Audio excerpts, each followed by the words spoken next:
bem-vindos ao canal Amazon Futebol AC. O meu nome é Marcelo e hoje, pessoal, a gente vai conferir aqui os resultados aqui da 9ª rodada do Campeonato Brasileiro. E ver, né, se a gente acertou alguma coisa aí nos nossos palpites. Então, antes da gente começar aqui, deixa eu pedir o like aqui para poder dar uma força aqui pro canal. Caso você não seja inscrito, já se inscreva aqui no canal. Então, pessoal, muito obrigado a todo mundo que puder dar essa força aqui pro canal, deixando o like. Se inscreva aqui no canal e também não se esqueça de acionar o sininho de notificação para você não perder nenhum conteúdo daqui do canal. Beleza? Então, vamos lá, pessoal. Vamos começar aqui com os resultados e também dos nossos palpites, né? Então, vamos lá. Vamos começar aqui com o jogo Ceará versus Sport, né? Que assim, vamos lá. No meu palpite, eu apostei aqui na vitória da equipe do Ceará por 2-0. E no jogo, né, acabou sendo esse resultado. Foi 2-0 para a equipe do Ceará para cima do Sport, uma grande vitória da equipe do Ceará para cima do Leão aí, que, cara, a situação tá complicada do Sport, hein? O Sport cada vez mais se afundando aí na zona do rebaixamento, na lanterna, né? É a única equipe, se não me engano, que ainda não venceu no campeonato, então tá muito complicado a vida aí do Sport, que, olha, já tá começando a comprar aí, fazer seus preparativos aí para voltar para a segunda divisão, porque é uma campanha aí muito abaixo, né? Aí do Sport, que, olha, se continuar desse jeito aí, vai até descer mais cedo, né? Vai ter um rebaixamento mais cedo a equipe do Sport. Então acabei acertando aqui o placar e também o resultado, né? Eu apostei na vitória da equipe do Ceará e também no resultado de 2-0. Então eu somei 3 pontos aqui na tabela de classificação aqui dos palpiteiros. Vamos seguindo aqui, pessoal. Vamos aqui de Vasco versus Fortaleza. Cara, eu apostei no Fortaleza, né? Eu pensei que o Fortaleza iria vencer a equipe do Vasco, que estava num momento não tão legal assim, né? Só que o Vasco me surpreendeu, hein? O Vasco me surpreendeu, venceu por 3-0 a equipe do Fortaleza. Cara, foi uma grande partida ainda da equipe do Vasco. Sinceramente falando, acho que foi uma das maiores partidas da equipe do Vasco no ano. Foi uma partida assim de lavar a alma do torcedor do Vasco, que estava muito descrente, né, com essa equipe. Então o Fernando Diniz veio, né, deu uma moral, né, para a equipe aí, deu um gás. E a equipe conseguiu uma grande vitória, né? Realmente, uma vitória realmente sensacional. E o destaque, né, foi o Verjetti, né? Mais uma vez aí, o cara vem fazendo muitos gols aí com a camisa do Vasco. Novamente aí, igualou, né, na artilharia aí com o Arrascaeta do Flamengo. Então, vai ser uma luta intensa, né? Para quem vai ser o artilheiro aí do Campeonato Brasileiro. Então, uma grande vitória da equipe do Vasco. E vamos ver, né? Até quando, né, que vai ser esse bom momento. Porque uma das coisas que eu mais critico no Fernando Diniz é que ele tem bons inícios de trabalho. Acho que o único trabalho que eu vi que foi ruim mesmo foi no Cruzeiro. Que ele não conseguiu fazer aquela equipe do Cruzeiro jogar bola. E também, né, somente que tá dando um jeito aí no Cruzeiro é o Jardim, né? Porque outros também vieram e não deram jeito aí. Então, assim, o Fernando Diniz, ele começa muito bem seus trabalhos, mas ao longo do tempo, né, ao decorrer do tempo, ele vai começando a cair, né? Vai cair de rendimento as suas equipes e acaba, né, ele sendo demitido. Então, é tipo um círculo vicioso, né? Ele começa bem, vai indo e quando vê, ele já é demitido. Então, a gente tem que ver até que ponto, né, ele vai aí realmente fazer um grande trabalho aí na frente da equipe do Vasco. Porque o Vasco em si não é somente a questão de comando técnico, né? É preciso também de reforços. Porque essa equipe do Vasco aí ainda é uma equipe muito abaixo, né, do que o torcedor espera pro Vasco, né? O Vasco é realmente uma instituição gigantesca aí, mas infelizmente, né, não vem construindo grandes equipes, né? É uma equipe bem frágil defensivamente, somente no ataque, né? É que tem um Verjetti ali que ainda salva. Mas fora ele, né? Temos o Léo Jardim, né, que é um bom goleiro. Inclusive o pessoal estava até pedindo a sua saída e possivelmente, eu não sei como está a situação, né, das tratativas aí de renovação, mas o pessoal dizia que ele estava meio que querendo sair. Diziam, né? Não sei como é que está a situação aí. Mas se ele sair vai ser, olha, uma perca muito grande para a equipe do Vasco, porque ele é um grande goleiro, né?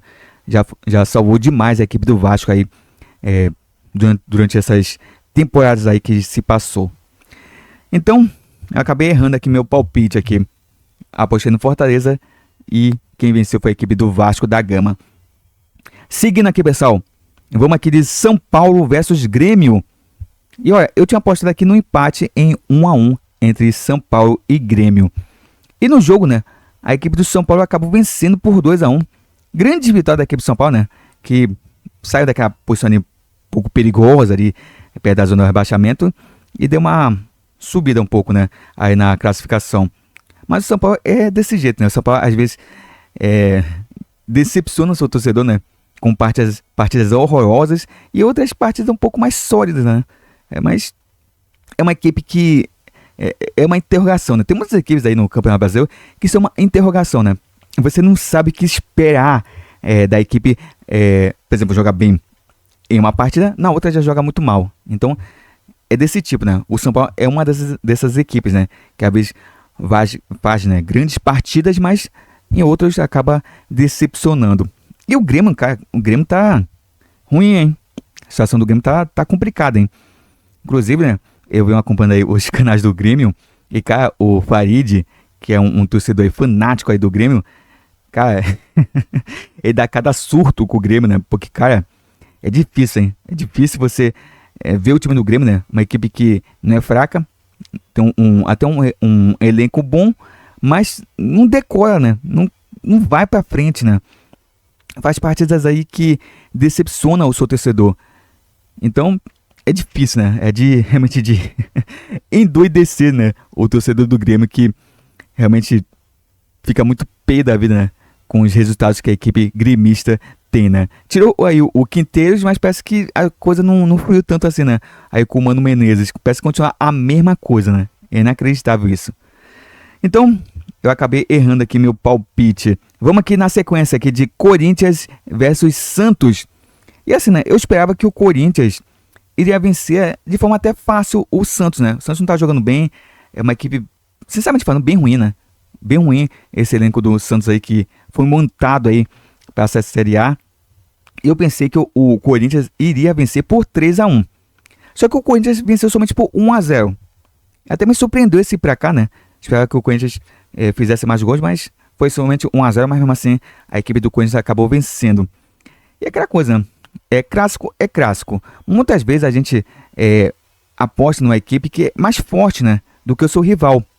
Mas só que às vezes, no clássico a coisa parece que se equilibra, né? Então são jogos difíceis, jogos mais brigados, parece que os jogadores dão a vida, né, para poder assim disputar o clássico. Então acaba a coisa ficando meio que equilibrada assim. Mas mesmo assim, cara, o Santos está muito mal, cara, muito mal mesmo. Uma equipe que é tão tradicional aí no futebol nacional, realmente estar nessa situação do Santos realmente é muito complicado. E é engraçado que todo mundo já vincula o Santos com o Neymar, né? E, cara, o Neymar é isso, né? Quem esperava alguma coisa do Neymar aí no Santos se decepcionou, né? Porque o Neymar é dessa forma nesses últimos anos, né? Não consegue jogar bola, é um jogador que se preocupa mais com o extracampo do que realmente o que é dentro de campo, né? Então, ele é o tipo de cara que tá mais por como pode dizer, uma celebridade, né? Alguém ali que é famoso do que realmente de fato um jogador de futebol. E nisso, né, o Santos acaba se quebrando, né? Inclusive tem aí uma situação aí envolvendo o contrato do Neymar, né? Que eu achei absurdo, né? Eu não me lembro agora totalmente as cláusulas, né? Mas tem aí uma que o Santos vai ter que pagar, se não me engano, mais de 100 milhões pro Neymar. Eu não posso detalhar exatamente o porquê disso, mas, cara, ó, se for exatamente isso, né? O Santos pagar pro Neymar, cara, é muito absurdo, né? Principalmente pelo que ele tá entregando, né? Deveriam ter feito um contrato de produtividade com o Neymar. Olha, você só ganha se você produzir. Porque o caso de jogar 1, 2, 3 jogos, pronto, já se machuca, fica lá, será, 3, 4, 5 meses aí de folga, se recuperando de lesão, é complicado, né? Então, o Neymar não tá ajudando nada o Santos, e o Santos aí tá numa situação bastante complicada, tá afundado aí na zona do rebaixamento, e olha, com esse time aí, vai ser difícil, hein? Vai ter que começar a jogar muita bola para poder sair dessa situação. Então, eu somente acertei aqui o vencedor, né? Que no caso foi o Corinthians. Vamos aqui seguindo, pessoal. Vamos aqui de Juventude versus Fluminense, que terminou, né, empatado em 1-1. Eu também tinha apostado no resultado de 1-1. Outro jogo que eu acertei o resultado e também o pra cá. Então, acabei somando 3 pontos aqui. E, cara, eu já tava pressentindo que o Fluminense iria empatar com o Juventude, né? O Fluminense teve aquele momento de empolgação, né, com a chegada aí do Renato Gaúcho, mas depois disso, né, parece que a equipe praticamente voltou a ser o Fluminense que foi, né, no começo do ano, que tá sendo esse ano, essa é a verdade, né? Então, sabe, é aquele velho futebolzinho que o torcedor já tava reclamando, né, que era com o Mano Menezes, e novamente está se repetindo aí com o Renato Gaúcho. Então, a questão não é só técnica, né, é também questão de elenco, né? Tanto é que até o Fluminense, né, até rescindiu, né, o contrato aí com o Renato Gaúcho, o Renato Augusto, né? Renato Gaúcho tá ótimo. Ainda não rescindiu o torcedor do Fluminense. Ainda não rescindiu. Então, é uma questão de montagem de elenco mesmo, né? O Fluminense que nos últimos anos, né, vem montando equipes experientes, né? Vem aí apostando na experiência e, assim, até um certo ponto deu certo, né? Tanto é que a equipe conquistou uma Libertadores, né, com um elenco aí um pouco mais envelhecido, né? Mas mesmo assim, né, para uma aposta a longo prazo é errado, né? Porque esses jogadores que são mais velhos, assim, né, eles vão render uma, no máximo 2 temporadas. Depois disso, né, não vai ter mais perna, porque a idade pesa. Então, o elenco aí, uma hora vai ficar, sabe, como posso dizer assim, fraco tecnicamente, né? Porque os jogadores não vão aguentar jogar todos os jogos, não vai ter mais mesmo aquele mesmo rendimento, né, que era de tempos atrás. Então, é complicado, né, você apostar praticamente todo um elenco em jogar, praticamente, né? Porque não é totalmente o elenco, né? Porque tem alguns jogadores que são jovens, né? Em que o Fluminense coloca, né? Principalmente jogadores da base. Mas assim, né? A maioria dos jogadores que fazem parte do elenco da equipe do Fluminense são já jogadores acima dos 30 anos, né? Então, já viu, né? E assim, né? Foi um empate assim que, por Juventude, foi interessante, mas pro Fluminense foi bem decepcionante, né? Porque o Fluminense estava brigando na parte de cima, né? Tá começando a cair na tabela do Campeonato Brasileiro. Então, realmente foi um resultado ruim para a equipe do Flusão. Então, vamos seguindo aqui, pessoal. Vamos aqui do clássico entre Bahia versus Vitória. E o Bahia venceu, né? Por 2-1. Eu também tinha apostado aqui no 2-1, então acabei acertando tanto o resultado, né? Tanto o vencedor, como também o pra cá da partida. Somei mais 3 pontos, né? Aí pra conta. E, cara, é aquela coisa, né? Venceu o que tinha um melhor elenco, né? Justamente o Bahia tem uma equipe mais forte, né? Tem um elenco mais robusto, assim pode dizer, né? E Vitória é uma equipe que tem um elenco um pouco mais modesto, né? Mas mesmo assim, em clássico, assim, principalmente contra o Bahia, dá um certo trabalho, né, para a equipe baiana. Mas dessa vez, né, o Bahia foi lá, né, e conseguiu vencer bem o seu rival, né, nesse clássico aí, que é realmente um dos maiores clássicos, né, que a gente tem, não só nordestino, como também do futebol brasileiro. Então, uma boa vitória da equipe do Bahia para cima do Vitória. Vamos seguindo aqui, pessoal. Vamos aqui de Bragantino versus Palmeiras. E, cara, esse jogo aqui foi interessante porque estava acontecendo no mesmo momento que estava acontecendo, né, a partida entre Flamengo versus Botafogo. E o Bragantino, ele saiu na frente do pra cá. Ele estava vencendo. E naquele momento, ele estava sendo líder do campeonato. O que é bizarro, né? Porque eu, sinceramente falando, eu tenho que falar isso, né? Eu não botava fé na equipe do Bragantino antes de iniciar o campeonato. Porque eu via o Bragantino realmente não tendo forças, né? Eu até falei que esse Bragantino agora é um dos Bragantinos, né, mais fracos, né, nesses últimos tempos, que depois, né, que teve essa compra aí dessa marca de energéticos. Então, para mim, era o Bragantino mais fraco desses últimos tempos, né? Mas a equipe acabou surpreendendo, né? E, por enquanto, tá fazendo um grande campeonato. E tava até pouco tempo, né, ali do jogo, eu falava assim, né? Tava vencendo a equipe do Palmeiras. Só que o Palmeiras é o time de equipe que não desiste. Pega ali e é o tempo de pressão no time adversário. Se a equipe estiver vencendo por 1-0, é pressão do começo até o final. Se estiver perdendo, mais pressão ainda. Então é uma equipe que não se conforma com o resultado. E eu gosto disso. Joga um futebol bonito, é o melhor futebol do país? Não é. em muitos momentos o Palmeiras joga muito feio. E a torcida do Palmeiras critica muito o Abel Ferreira por conta disso, né? Porque é uma equipe que em alguns momentos joga até de forma horrorosa. Realmente futebol apresentado pelo Palmeiras. Mas é uma equipe que em campo mostra raça, mostra vontade, mostra dedicação para buscar o resultado. Isso é muito importante. Porque nem sempre vai ser possível vencer com show, sabe? Vencendo bem, dando show, espetáculo, goleando. Nem sempre vai ser dessa forma, né? Às vezes, um resultado magrinho, né? 1-0, ou 1-0 ali no finalzinho, na Bacia das Almas, né? Já é importante, já é o suficiente para poder, assim, conquistar títulos. Então, é isso, né? Que é necessário, né? E o Abel Ferreira sabe muito bem disso.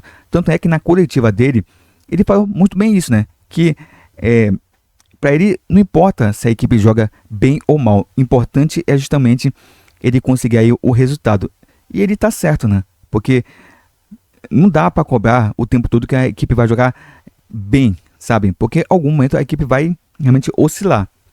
Mas o que realmente me deixa surpreso com o Palmeiras é justamente essa dedicação dentro de campo. E assim, né? O pessoal critica muito o Abel Ferreira, mas, cara, eu sempre defendi aqui o Abel Ferreira aqui no canal. Porque eu acho ele um técnico muito inteligente. É um cara que realmente estuda, é um cara que realmente vê o extracampo e sabe muito bem trabalhar o extracampo. Não é só ali no jogo, né? Ali dentro do campo. Então isso é importante, né? Muita gente acaba pegando e menosprezando o extracampo. Ele não. Ele vê cada detalhe antes da partida e trabalha com isso, né? Por exemplo, teve até uma matéria recentemente, né? Que falava que ele até se preocupava com o tempo de sono dos jogadores. Então, sabe, eu não vi isso de nenhum técnico ainda, né? Pelo menos aqui do Brasil, né? Talvez lá fora esteja alguém que se preocupe com isso, né? Principalmente aí os grandes times aí da Europa.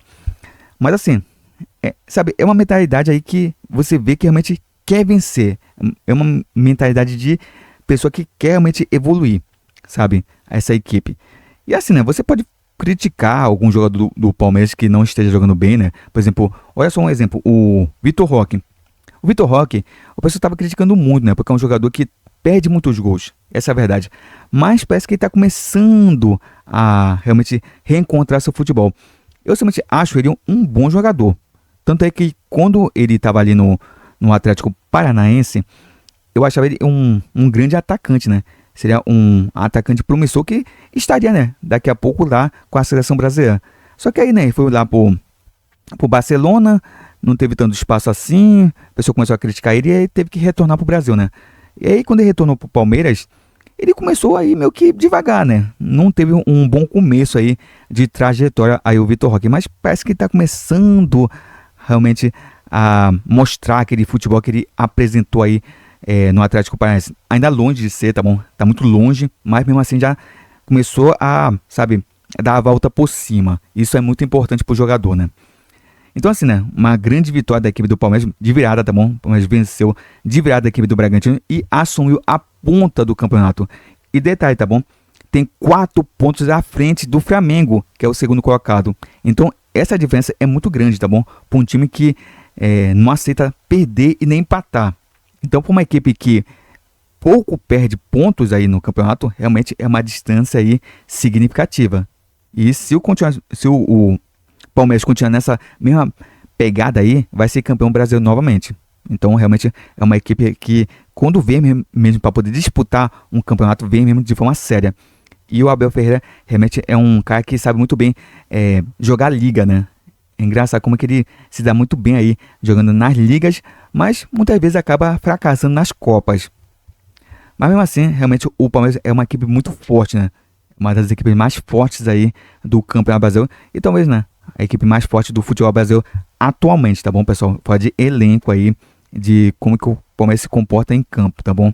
Mas longe de ser o melhor futebol do Brasil, porque e muitas vezes aí acaba jogando de forma até feia, né? Então vamos aqui seguindo, pessoal, vamos aqui na sequência. Muito bem, e o próximo jogo, né, que a gente vai aqui conferir aqui o resultado e o placar e também, né, falar um pouco sobre a partida, é justamente esse clássico aqui, carioca, entre Flamengo versus Botafogo. E, cara, estamos falando, o pessoal tá criticando muito o Felipe Luiz, Porque, cara, o Arrascaeta não jogou nessa partida. E até o pessoal ficou criticando. Poxa, o pessoal diz que o Flamengo tá priorizando. O pessoal fala, a diretoria tá priorizando o Campeonato Brasileiro. E a gente parece que não vê muito isso, né?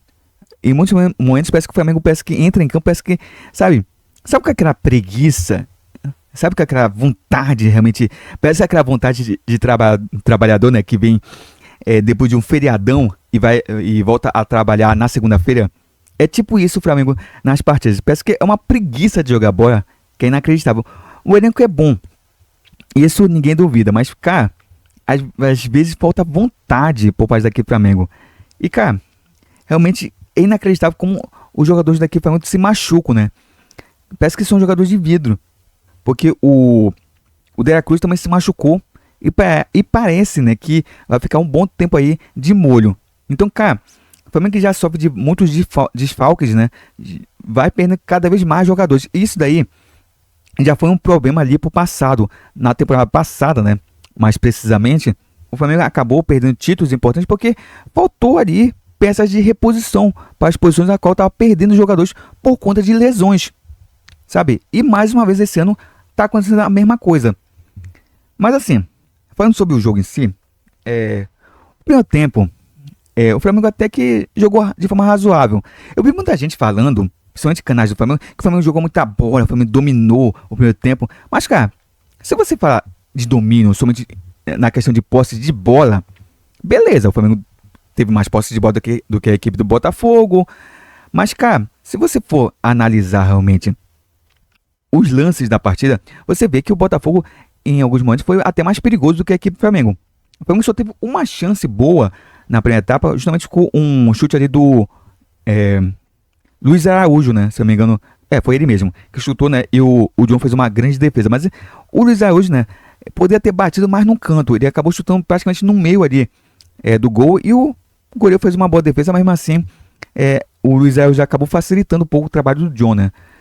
E o time do Botafogo teve outra chance, né? Muito mais chances aí na partida. Tanto é que um dos destaques aí no jogo foi justamente o Rossi, que salvou ali realmente 2 chutes aí do jogador da equipe do Botafogo, realmente que foi perigoso, né? Se fosse o Rossi, o Flamengo poderia até ter saído com uma derrota. Então, assim, o Flamengo em si não jogou bem o jogo. Primeiro tempo até que jogou de forma razoável, mas não foi uma equipe dominante, como muita gente está falando, porque o Flamengo dominou o Botafogo, uma peia do Flamengo para cima do Botafogo. Eu não vi isso.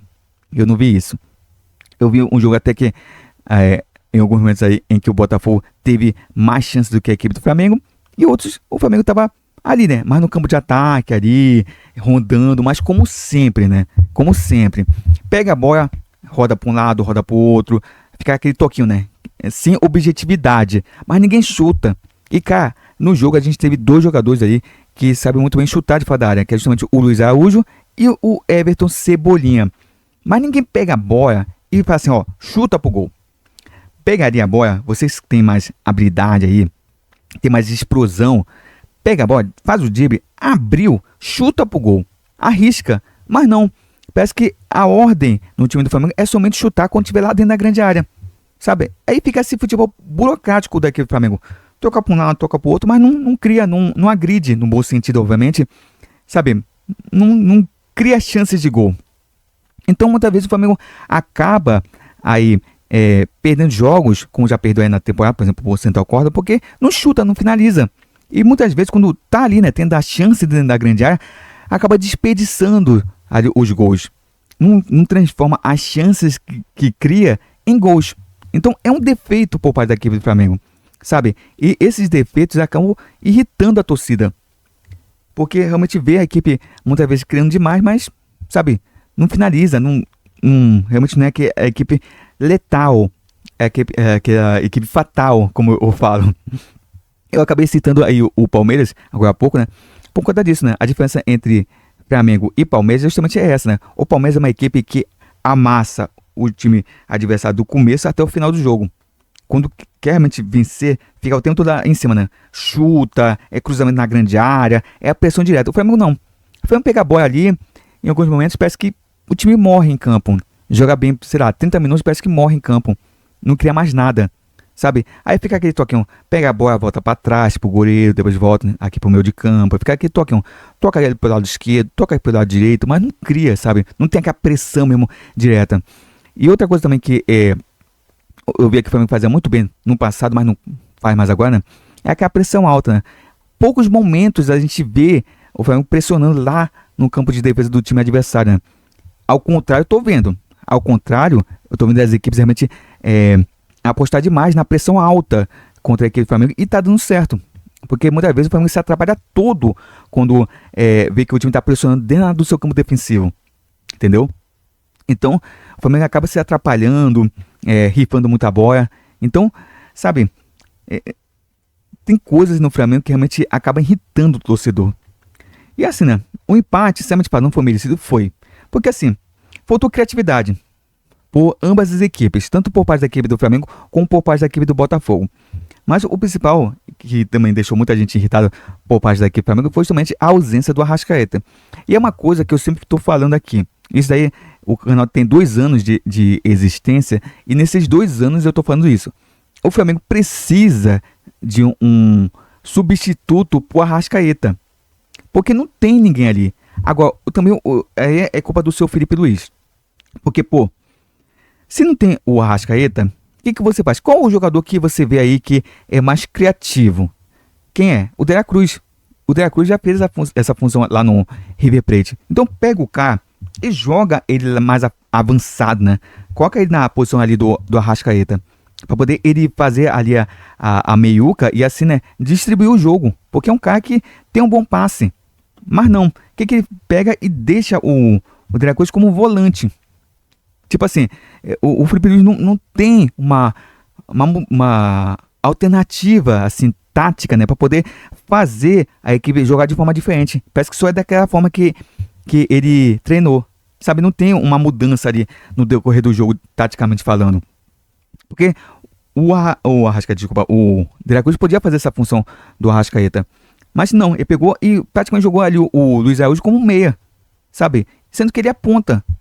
E o Luiz Araújo não é um jogador que tem como principal ponto forte a criatividade, não. Ele é um jogador de explosão, de velocidade, de chute, mas de criação de jogadas, não. Então nisso, por exemplo, o Pedro estava em campo nesse jogo. Começou como titular. Mas o Pedro não recebeu nenhum passe de qualidade, porque não tinha ninguém ali para poder realmente distribuir o jogo ali, com passes ali, realmente que sejam precisos.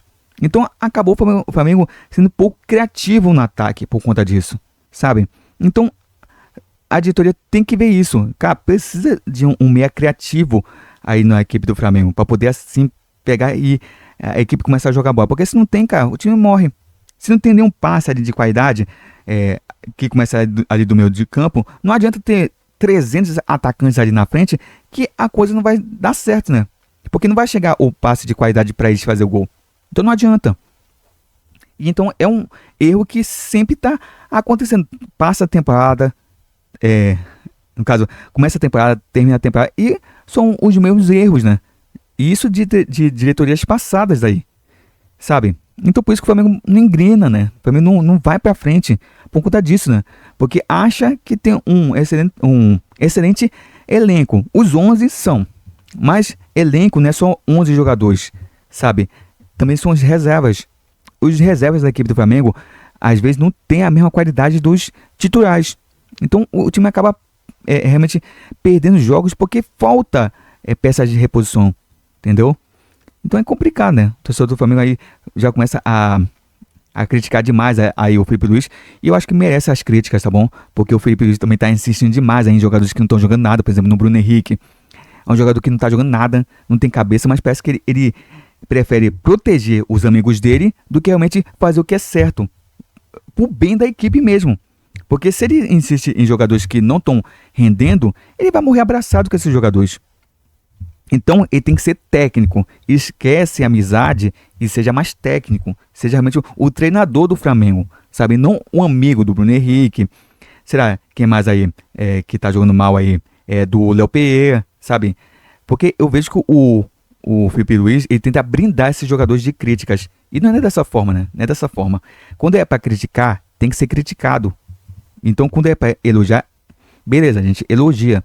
Mas tem que fazer as escolhas de forma correta.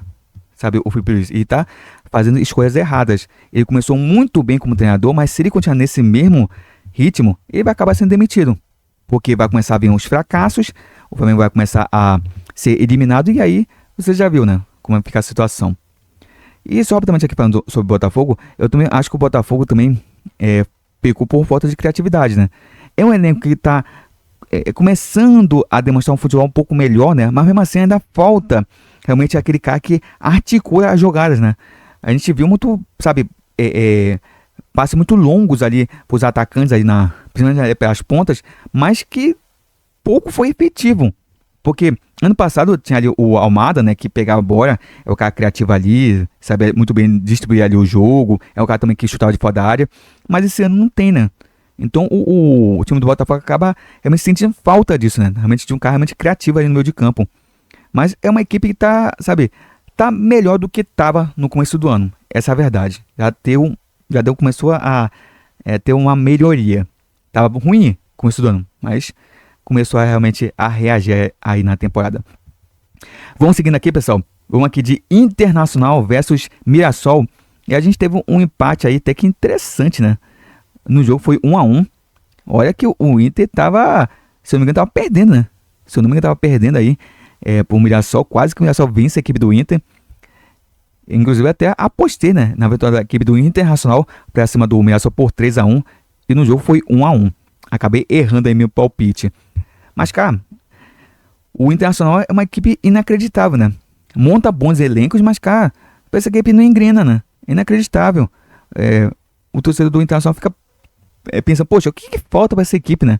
E olha que o Roger Machado, né, que é técnico aí da equipe do Internacional, vem fazer um bom trabalho, né? Mas só que mesmo assim, cara, não, essa equipe parece que... Sabe, o Internacional parece que tem alergia de realmente brigar na parte de cima do campeonato. Parece que tem uma barreira, né? Tipo assim, tu só pode chegar até aqui, né? Quando chegar até aqui, tu não passa mais. É isso que acontece com o Internacional, né? Porque o Inter realmente poderia estar lá brigando na parte de cima, né? Só que rateia demais contra equipes pequenas, né? Isso faz na temporada. Realmente, sabe, até na Libertadores, você pensa assim, poxa, o Internacional até que vai ali, né? Brigar ali pela posição, né, aí do grupo, mas não, agora acaba perdendo pontos bobos, né, tem derrotas aí até vexatórias na temporada, sabe, e eu falei do Farid, né, do Grêmio, e qual o nome de quem Baltazar, eu esqueci o nome dele, acho que uma coisa assim, né, cara, também ele tá pra perder os cabelos, né, com o Internacional, né, porque, cara, sabe, eu acho que nem ele acredita, pô, como é que um time desse, sabe, consegue empatar com o Mirassol? Com todo respeito ao Mirassol, né, que tá fazendo uma grande temporada, eu acho que é a surpresa do campeonato, realmente é uma equipe que tá aprontando demais, né, e pelo elenco que tem, né, pelo investimento que foi feito no Mirassol, realmente é de surpreender, a equipe realmente tá fazendo uma boa campanha, né, é uma equipe novata aí, que muita gente aí, inclusive eu, achava que ia brigar na parte de baixo, mas tá aí, né, aí no meio de tabela. Obviamente, né, tem muito campeonato, mas mesmo assim é um bom início aí da equipe do Mirassol, que tá aprontando demais, hein? Contra os grandes aí, que até são favoritos, então os times que vão enfrentar a equipe do Mirassol tem que abrir o olho, né? Porque não é uma equipe muito fraquinha não, ainda. Uma equipe aí que, quando quer aprontar, apronta. Então assim, né, o Inter, sabe, acaba desperdiçando ótimas oportunidades aí de vencer e novamente encostar na parte de cima, né? E esses pontos aí perdidos vai fazer falta lá na frente, né? Mesmo que a equipe não brigue pelo título, mas... sabe, vai sentir falta aí na questão da Libertadores. Então, para o Internacional não começar a se complicar no campeonato, tem que começar a vencer seus jogos, né? Porque senão vai ficar muito difícil para a equipe do Inter buscar alguma coisa no campeonato. Então, acabei aqui errando, pessoal, meu palpite, apostei aqui na vitória da equipe do Internacional por 3-1 e o jogo foi 1-1. Vamos aqui para o último jogo, que foi o clássico mineiro entre Cruzeiro e Atlético Mineiro, que terminou 0-0. 0 para a equipe do 0 para a equipe do Cruzeiro, 0 para a equipe do Atlético Mineiro. Eu tinha apostado na vitória do Cruzeiro por 2-1. Até porque o Cruzeiro tá num bom momento, né? Tá num bom momento, tá começando a crescer aí na temporada. o Jardim parece que realmente começou a dar jeito nessa equipe. E o Atlético Mineiro é uma equipe que é outra equipe que é interrogação, né? Que tem um bom elenco, mas rateia demais aí durante a tabela do campeonato. Então, tabela do campeonato, durante aí a temporada, né? Então, assim, né? Eu apostei no momento pro Cruzeiro, né? Só que o jogo, assim, foi empate, só que assim, foi um empate até que interessante, né? As duas equipes tiveram chance, mas só que não conseguiram, né, transformar nas chances aí de gol em gols. Então, o jogo acabou empatado, um resultado que foi até bom para a equipe do Cruzeiro, né? Que tá ali na terceira colocação. Se tivesse vencido, teria sido melhor, né? Porque assumiria ali a segunda colocação, tomaria a vaga aí da equipe do Flamengo. Mas mesmo assim, né? Se for pensar ali pessoal fala, no custo-benefício, até que o empate não foi de todo ruim para a equipe do Cruzeiro, até porque se trata de um clássico, né? Contra um rival aí que é forte, o Atlético Mineiro aí nos últimos tempos aí vem aí batendo demais na equipe do Cruzeiro, né? Se eu não me engano, nesses últimos tempos eu só vi uma vitória do Cruzeiro, né? Aí no Campeonato Mineiro, para cima do Atlético, né? Mas nesses últimos tempos aí o time do Atlético Mineiro tem judiado aí da equipe do Cruzeiro. Então foi um empate assim que foi mais interessante para o Cruzeiro do que para a equipe do Atlético Mineiro. Então eu acabei errando aqui meu palpite. Muito bem, pessoal. Então, esses aqui foram os jogos aqui da 9ª rodada. E, pessoal, mais uma vez, né? Até o presente momento, tá bom? Antes que alguém venha aí comentar, eu não vi ninguém comentando nem fazendo os palpites, tá bom, pessoal? Lembrando que eu tô soltando o vídeo, tá bom? Mais cedo dos palpites, para vocês terem tempo aí de palpitar, tá bom, pessoal?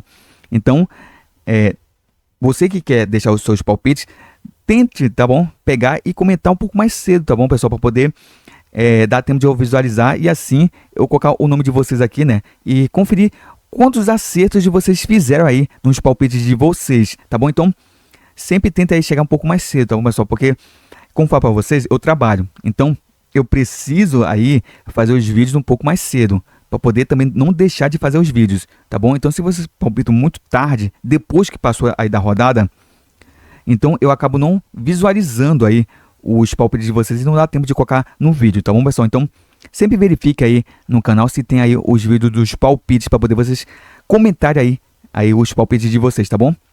Então, dito aqui os recados, pessoal, então, vamos aqui encerrar o vídeo? Então é isso, pessoal, muito obrigado por tudo, muito obrigado por todo o apoio que vocês têm me dado aqui ao canal. Não se esqueçam de deixar o like aqui para poder dar uma força aqui pro canal.